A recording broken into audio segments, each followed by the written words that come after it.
Friends, welcome to my channel. நம்ம இன்றைக்கி சூப்பரான ஒரு ரெசிபியோடு தான் வந்திருக்கோம். என்ன ரெசிபின்னு பார்த்தீங்கன்னா, நான் இன்றைக்கி கொத்தவரங்காவும் உருளைக்கிழங்கு வச்சு சூப்பராக ஒரு பொரியல் தான் பண்ண போகிறேன். நான் இன்றைக்கி கொத்தவரங்காய் வந்து 250 கிராம் அளவுக்கு எடுத்திருக்கேன். இது மாதிரி பொடி பொடியாக கட் பண்ணி எடுத்திருக்கேன். உருளைக்கிழங்கு வந்து 100 கிராம் தான் எடுத்திருக்கேன். ஈக்குவலாக எடுத்துக்கல. உங்களுக்கு உருளைக்கிழங்கு பிடிக்காட்டி நீங்கள் ஸ்கிப் பண்ணிக்கலாம், இல்லாட்டினா நீங்கள் ஆட் பண்ணிக்கலாம், உங்கள் விருப்பம்தான். இது நம்ம ஒரு பக்கம் 2 தண்ணியில் கழுவி எடுத்து வச்சுருக்கேன். இந்த ஒரு பக்கம் எடுத்து வச்சிடலாம். இது எப்படி செய்யலான்னு பார்க்கலாம். வாங்க வீடியோக்குள்ளே போகலாம். மீடியம் சைஸ் தக்காளி 2 குட்டி குட்டியாக கட் பண்ணி எடுத்து வச்சுருக்கேன்.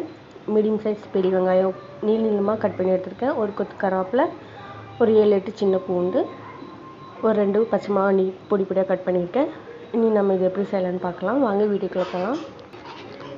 அப்புறம் இது வந்து வேர்க்கடலை எடுத்திருக்கேன். ஒரு 50 கிராம் எடுத்திருக்கேன். நல்லா ட்ரை ரோஸ்ட் பண்ணி இந்த மாதிரி மிக்சர் ஜாரில் நல்லா கொரப்பாக பவுடர் பண்ணி எடுத்துகிட்டு வந்திருக்கேன். இது நம்ம பொரியல் எல்லாம் செஞ்சதுக்கப்புறம் கடைசியாக தான் நம்ம இதில் ஆட் பண்ண போகிறோம். இது வந்து ஆப்ஷனல் தான், உங்களுக்கு பிடிக்காட்டினா நீங்கள் ஸ்கிப் பண்ணிக்கலாம். இனி நம்ம எப்படி செய்யலான்னு பார்க்கலாம். வாங்க வீடியோக்குள்ளே போகலாம். கேஸ் ஆன் பண்ணி ஒரு பாத்திரம் வச்சாச்சு. நீங்கள் அந்த பாத்திரத்தில் கொஞ்சம் ஆயில் விட்டு நல்லா சூடுபடுத்திக்கலாம். ஆயில் நல்லா ஹீட் ஆகுது பாருங்கள். இந்த ஸ்டேஜில் நம்ம கடுகு ஆட் பண்ணிக்கலாம். 1/2 டீஸ்பூன் கடுகு ஆட் பண்ணிக்கலாம். 1/2 டீஸ்பூன் ஜீரகம் ஆட் பண்ணிக்கலாம். கருவேப்பிலை ஆட் பண்ணிக்கலாம். கூடவே வெங்காயம் ஆட் பண்ணிக்கலாம். கூடவே இது கட் பண்ணி வச்சுருக்கோம்ல பூண்டு, பச்சை மிளகாய் இதை ஆட் பண்ணிக்கலாம்.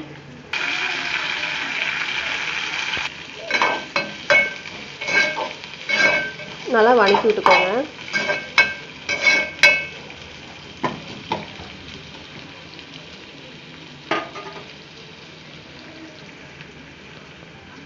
இதில் 1/4 ஸ்பூன் மஞ்சள் ஆட் பண்ணிக்கலாம்.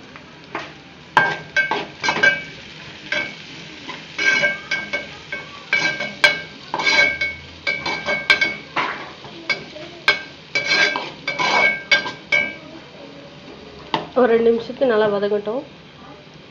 வெங்காயம் நல்லா எண்ணெயில் வதங்கி வரணும், அப்போ தான் டேஸ்ட்டு சூப்பராக இருக்கும். நல்லா வதங்கிடுச்சு பாருங்கள். அடுத்தது தக்காளி ஆட் பண்ணிக்கலாம். நல்லா கலந்து விட்டுக்கலாம்.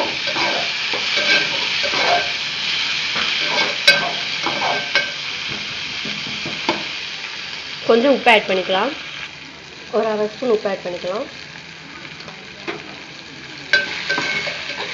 தக்காளி நல்லா வதங்கணும். எண்ணெயில் நல்லா வதங்கி தக்காளி நல்லா குழையிற அளவுக்கு வதங்கணும். எண்ணெய் பிரிஞ்சு வரணும். அந்த ஸ்டேஜில் நம்ம கொத்தவரங்காய் உருளைக்கிழங்கு கட் பண்ணி வச்சுருக்கோம் இல்லையா, அது போட்டுக்கலாம். இது ஒரு லோ ஃப்ளேமில் ஒரு 2 நிமிஷத்துக்கு மூடி போட்டு வேக வச்சிடலாம். அப்போ தான் தக்காளி நல்லா குழஞ்சி வரும். ஒரு 2 நிமிஷத்துக்கு மூடி போட்டு வேகட்டும். அதுக்கப்புறம் நம்ம ஓப்பன் பண்ணி பார்க்கலாம். 2 நிமிஷம் ஆயிடுச்சு. மூடி ஓப்பன் பண்ணி பார்த்துடலாம். பாருங்கள், நல்லா வெந்துருச்சு. எண்ணெய் பிரிஞ்சு வந்துருக்கு. இந்த ஸ்டேஜில் நம்ம 1/2 டீஸ்பூன் மிளகுத்தூள் ஆட் பண்ணிக்கலாம். நல்லா கலந்து விட்டுக்கோங்க.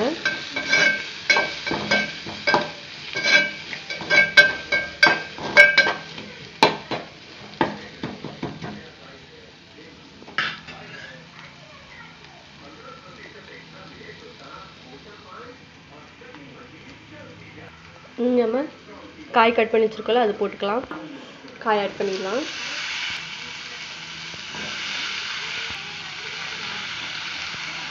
நல்லா கலந்து விட்டுக்கலாம். இந்த மாதிரி நல்லா கலந்து விட்டுக்கோங்க. இந்த மசாலாவோட மிக்ஸ் ஆகிற மாதிரி நல்லா கலந்து விட்டாச்சு. இல்லை உருளைக்கிழங்கும் அந்த கொத்தவரங்காய் வேகிறதுக்காக ஒரு கிளாஸ் தண்ணி ஊற்றிக்கலாம்.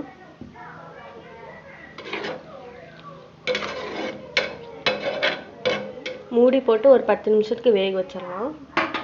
சிம்லே வேகட்டும், அப்புறம் சீக்கிரமாக வெந்துடும். ஒரு 10 நிமிஷத்துக்கு வேகட்டும். 10 நிமிஷம் ஆயிடுச்சு. ஓப்பன் பண்ணி பார்த்துடலாம்.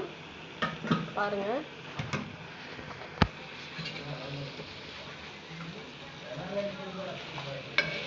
நல்லா வெந்து வந்துருக்கு பாருங்கள்.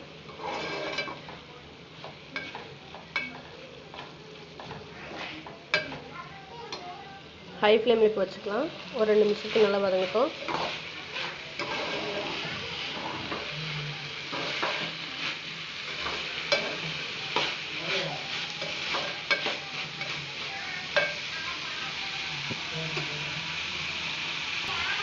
பாருங்கள், ஃபுல்லாக ட்ரை ஆகிடுச்சு தண்ணி. இந்த ஸ்டேஜில் நம்ம கேஸ் ஆஃப் பண்ணிடலாம்.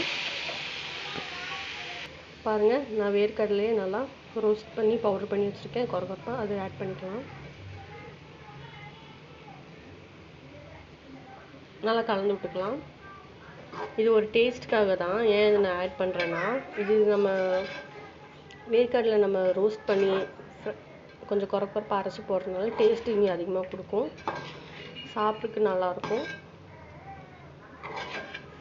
இப்படி செஞ்சு கொடுத்தீங்கன்னா நம்ம குழந்தைங்களும் சாப்பிடுவாங்க, பெரியவங்கலேருந்து எல்லாருமே சாப்பிடுவாங்க. நம்ம சர்வ் பண்ணிடலாம்.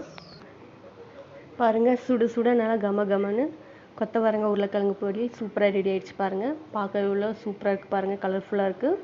இது நம்ம ரச சாப்பாடு, சாம்பார் சாப்பாடு, வெரைட்டி ரைஸு, சப்பாத்தி, தோசை எல்லாத்து கூடமே சாப்பிட்லாம். வெறும் சாதத்து கூட நம்ம பிணைஞ்சு சாப்பிட்லாம். ரொம்ப சூப்பர் டேஸ்ட்டாக இருக்கும்.